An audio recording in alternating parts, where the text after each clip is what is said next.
Coming up next on This Week in Torrance, find out what you won't find anymore inside the nearly 7,700 CVS stores across the country. Then, if construction-bound Crenshaw Boulevard is part of your daily commute, we've got some good news coming your way.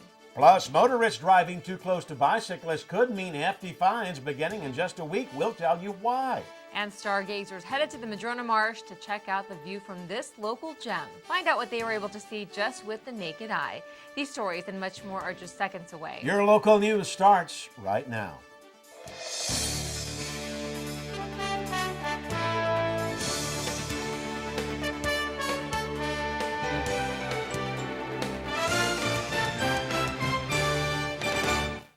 Hello, everyone, and welcome to This Week in Torrance. I'm Jin Chun. And I'm Ben McCain. Thanks for joining us. Here are your top stories. Following through with their long-promised cigarette ban, the nation's second-largest drugstore chain is calling it quits.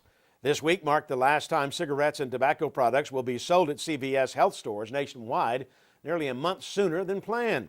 Formerly CVS Caremark has about 7,700 retail pharmacies nationwide, and the cigars and cigarettes that fill the shelves behind the cash register will now be replaced with nicotine gum and signs urging visitors to kick the habit. While the company estimates it could lose up to $2 billion in annual sales, officials aren't too concerned as much of their revenue actually comes from health care services such as walk-in clinics and prescription drug coverage. An investigation is underway into a possible data breach at Home Depot. The home improvement store is working with banks and law enforcement to investigate what they call unusual activity. The site Krebs on Security uncovered the possible stolen information. This is the same site to discover last year's massive Target data breach. New technology could be on the horizon as cyber thieves continue to steal customer credit and debit card information. New card readers would require two kinds of verification to make a purchase. The only Home Depot located in Torrance is the one located at the Crossroads. Now, if you think your information was stolen, closely monitor your accounts and contact the bank if there is any unusual activity. Many headed out of town this Labor Day weekend, taking advantage of the three-day holiday. According to the Automobile Club of Southern California, an estimated 4 million just in the Golden State alone traveled at least 50 miles from their homes over the holiday, a 1.6% increase from last year. This year, more than 3.1 million were estimated to drive to their destination, while about 500,000 travel by air and about 300,000 by other means of transportation. Nationally, AAA estimated that more than 34.7 million people traveled this past holiday. In just about a week, bicyclists will get the added protection they need to feel safer while sharing the road with motorists. Beginning Sunday, September 14th, the 3 Feet for Safety Act goes into effect. While it's not an entirely new law, it does help the existing one, which requires drivers to pass cyclists at a safe distance, which is now at least 3 feet away. Officers who spot drivers too close to bicyclists can cite the driver $35 for the first offense, which actually totals closer to about $150 after processing fees are applied. The National Highway Traffic Safety Administration shows that across the country, 726 cyclists died in 2012, and another 49,000 were injured in crashes with cars that got too close. To help share the news, the Automobile Club of Southern California is distributing tens of thousands of bumper stickers with the slogan, "I give 3 feet." The bill was authored by Gardena Assemblyman Steve Bradford and signed a year ago by Governor Brown. Now, if you prefer Metro over driving or bicycling, then you should know there's a new fare structure taking effect this month. Beginning September 15th, the new Metro base fare will go up a quarter to $1.75, and if you use your tap card, riders get a free transfer, good for up to 2 hours to complete a one-way trip. Day passes will go up from $5 to $7, and 30-day passes up from $75 to $100. Now, reduced fare options and subsidy programs for eligible riders are available. You can find information on that along with the new fare structure online at metro.net. The real estate market looks to be on the mend, at least according to the Los Angeles County's tax assessor. In the 2014 annual report released last week, the value of the taxable property in the city of Los Angeles rose by 6% over last year, bringing the aggregate value of property in LA to $467 billion, nearly half the county's total of $1 trillion. The increases made the 2014 assessment roll the largest in county history. The city of Long Beach had the second highest property valuation at $49 billion, followed by Santa Monica at $29 billion and Torrance at $26 billion. With college football season underway, the University of Southern California is honoring one of their Trojan legends in a very special way. The USC football team will wear a Z decal on the back of their helmets during the 2014 season in honor of the late Louis Zamperini. The former Trojan long-distance track athlete and Olympian was a big USC football fan and was known to rarely leave his home without his Olympic jacket and Cardinal USC ball cap. Zamperini was also honored by the university at their recent home opener against Fresno State. In just about a month, Torrance Mayor Patrick Fury will speak in front of the local business community and area leaders at his inaugural State of the City address. Sponsored by the Torrance Area Chamber of Commerce, Mayor Fury plans to share some insight into the current economic state of the city, new deals and partnerships in the works to help boost the local economy, along with his goals and plans during his time in office. This takes place on Thursday, October 2nd at the Doubletree by Hilton in Torrance. It is open to the public and costs $40 to attend. For more information, go to torrancechamber.com or call 310-543-3113. City leaders will be postponing their trip to China for the Global Mayors Forum, according to representatives of the GMF, due to matters beyond their control. The 2014 Global Mayors Forum will not be held in November as initially planned. Torrance Mayor Patrick Fury, who received the City Council's approval to travel to China this fall to attend, will now have to wait until next year. The council unanimously approved the $5,000 expenditure from the city's Economic Development Fund. A new date has not yet been set. Well, still ahead, a local senior center offers yet another great benefit for stopping in. We'll take you there. Plus, if taking Crenshaw Boulevard is part of your daily commute, we've got some good news coming your way. Electricity is a part of our daily life. At play and at work, we rely on electricity in nearly everything we do. And safety around electricity is essential. A downed power line could be extremely dangerous, so if you see one, stay clear of it and call 911. And stay away from power facilities, because contact with electric lines and equipment can cause serious injury or death. It's always best to be safe. Brought to you by Southern California Edison and Edison International Company. Think you found every hazard out here today? Think again. The spot you missed could be a killer. That spot on your skin could be skin cancer. If you're a man over 50, you're in a group most likely to develop skin cancer, including melanoma, the kind that kills one person every hour. That's why your best shot is to check for a spot. It's easy. Follow through and check your skin. Go to spotskincancer.org to find out how. A message from the American Academy of Dermatology. Torrance seniors are getting an added benefit now thanks to the city's efforts in keeping its residents connected. The Bartlett Senior Center, located on Cravens Avenue in downtown Torrance, is now offering visitors free Wi-Fi service. They're open daily and provide a full range of programs and services for older adults. Activities include special interest classes, weekday hot lunches, exercise and dance classes, shuffleboard, billiards, singing groups, and much more. For more information, call 310-320-5918. Torrance campuses all across the city officially welcomed back students to the 2014 to 2015 school year. The first day of school for Torrance Unified was Thursday, September 4th.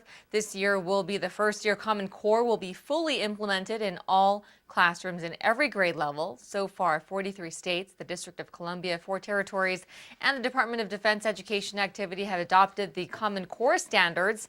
The school district has spent the last 3 years planning and engaging in professional development in an effort to fully implement Common Core this fall. The district estimates a total enrollment of about 24,000 students from K through 12 enrolled this year. A national event is coming to Torrance soon, and if you haven't signed up, you only have a few more weeks to do so. The Herbalife Triathlon event taking place on Sunday, September 21st, encourages local residents to register, as they're offered a 10% discount on registration fees as well as VIP parking passes. The unique course is designed like a small footprint where the race will start and finish at Torrance Beach. The bike and run segments will take place on city and residential streets as well as along the beachfront paths. Then events will be held at Miramar Park. The course is similar to what is being used in the International Triathlon Union World Cup races, with competition distances to include Olympic, sprint, super sprint, relays, 2 youth courses, and a 5K running race.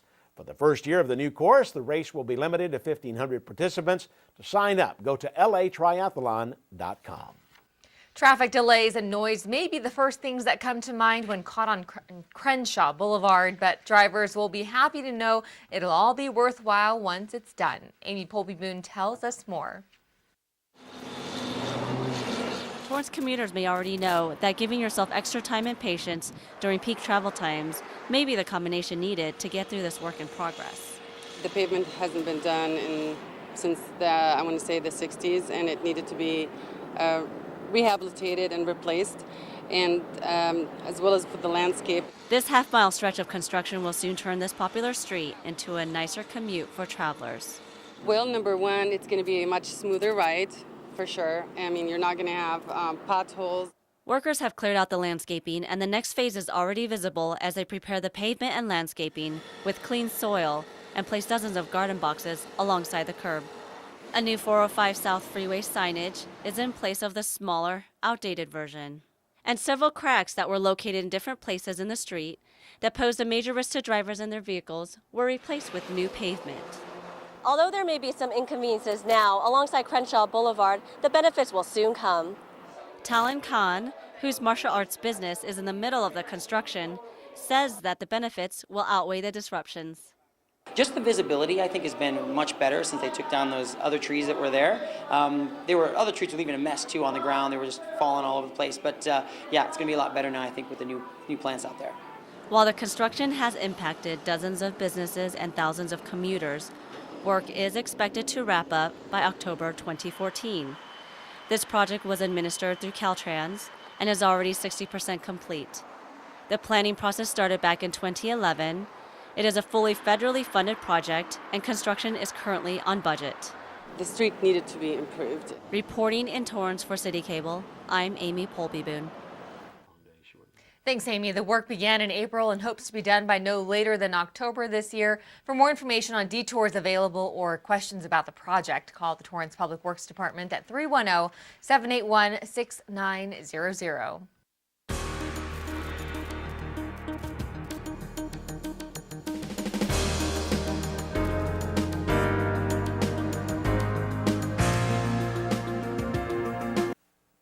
Authorities charged a Torrance convicted sex offender of raping a woman while posing as an undercover police officer. 43-year-old Guy Dietz was arraigned at the Torrance courthouse on 5 felony counts. Dietz is accused of attacking a woman at a home, then fleeing from the scene. Dietz led Monterey County police officers on a high-speed chase, hid out in the city of Soledad for a day before being spotted walking under a highway overpass. Dietz was out on bail for allegedly failing to register as a sex offender. He was sentenced in 1998 to 6 years in prison for raping a Redondo Beach teen. His long list of convictions include grand theft, shoplifting, possession of methamphetamine for sale, and driving under the influence. Northern California continues to recover from the devastating 6.0 magnitude earthquake that struck on August 24th. And as crews continue to assess the damage, local emergency services coordinator Soraya Sutherland works to ensure the city of Torrance is fully prepared to handle any kind of disaster. Crystal Garcia has more. If a 6.0 earthquake struck Torrance, would you be prepared? Would the city? For Torrance's emergency services coordinator Soraya Sutherland, every day is the day she works to make sure those answers are a yes. Emergency management is more of a sense of community, to help prepare our citizens, train them, provide them resources. When preparing for any emergency situation in the city, a critical component is the program's Emergency Operations Center, also known as the EOC. We have one primary EOC and then we have a secondary EOC. Sutherland explains the EOC's role in an emergency response. Your first responders, your 911, your police and fire are going to respond to the scene. They're going to do a scene size up. If and when it gets to the point where they identify that that is beyond their control, they would then make that decision to activate the EOC. The EOC is a coordination center. We're there to help support the tactical responders. The biggest tip that Sutherland gives is to make sure that you and your home are prepared. For Torrance CitiCABLE, I'm Crystal Garcia. Thanks, Crystal. Since September is National Preparedness Month, you can take advantage of the free resources available online. Go to 30days30ways.com. Still ahead, we've got upcoming events to tell you all about. Winston, just one more inning, Grandma. Ever notice how many things today kids can do without actually moving? A whole lot of things their parents used to do the hard way.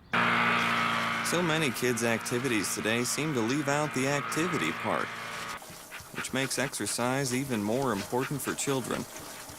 In fact, new research tells us the best time to enhance bone development is during childhood and adolescence. And just getting children to walk an extra 35 minutes a day could spare them the pain of thinning bones later in life. Healthy bones come from healthy habits. Encourage your kids to get up, get out, and get moving. Hello. Hey, Grandma, how about another grape soda? A public service message on building strong bones for kids from the Pediatric Orthopedic Society of North America and the American Academy of Orthopedic Surgeons. Welcome back, everybody. Before we go, we have a few events to tell you all about beginning Thursday, September 4th through December 4th. Swing by the Torrance Marriott South Bay and check out local artwork by artist Sandra Chu. 20% of the art sales will be donated to Children's Hospital Los Angeles. For more information, call 310-316-3636. Then on Thursday, September 11th, the Torrance Rose Float Association is hosting one of the many fundraisers to help raise enough money to be able to enter into the upcoming New Year's Day Tournament of Roses Parade. 15% of all proceeds earned from 11 a.m. until 11 p.m. that day will go toward the Torrance Rose Float Association. And on the following Thursday, September 18th, come to this annual event hosted by the Torrance Area Chamber of Commerce, inviting local business community to exhibit, attend, and meet members of the upcoming 18th Annual Business Expo.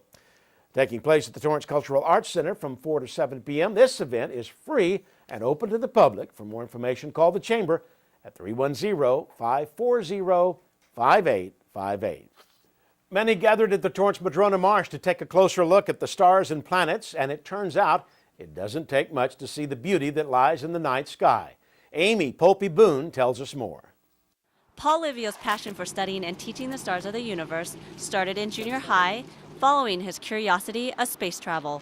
I was in, 7th grade, and my dad had bought me one of these. This was during the 60s, and it was a big push because of Sputnik and all the interest in space flight. So he bought me one of these Edmund reflectors. Livio was hooked early on in his teen years and enjoys spreading his passion onto others. We like doing it because the public just loves to look through the telescope. They like to be connected with the cosmos. Having the marsh here, it's a terrific resource. Hundreds of residents have been flocking to the Star Party at the Torrance Madrona Marsh for over 12 years now, as they listen to Livio discuss the latest technology in telescopes, the different constellations and planets. And also this telescope will be able to image these new Earths. We'll look at the atmospheres of these extrasolar planets, and if they see what? Carbon dioxide, nitrogen, ozone, we know that we have life there. Robert Carr has been going to the Star Party since 1972, and studying astronomy turned into his lifelong hobby. Since 1972, I'm a biologist, but the enormity of the cosmos is overwhelming. Once you start studying about all this, you see the complexity of the cosmos, and it's very challenging. Whether you're just starting out or a seasoned stargazer, it is a great hands-on learning activity to take part in with family and friends. We especially like it when school children come here because we get to teach them a little bit of astronomy, and they love to look through the telescopes. It's exciting. It's an adventure for them. In Torrance, for CitiCABLE, I'm Amy Polpy-Boone. Thanks, Amy. To take a closer look for yourself, the next Star Party takes place on October 4th at 7:30 p.m., and the event is free to the public. For more information, go to friendsofmadronamarsh.com. Well, that does it for us on This Week in Torrance. I'm Ben McCain, and if you've missed any portion of our show, you can catch us again at 11 a.m. and 6 p.m. And I'm Jin Chun. Thanks for joining us. And don't forget to tune in on Tuesday nights at 6:30 p.m. for CitiCable's newest show, Newsbreak Live. We'll see you next time.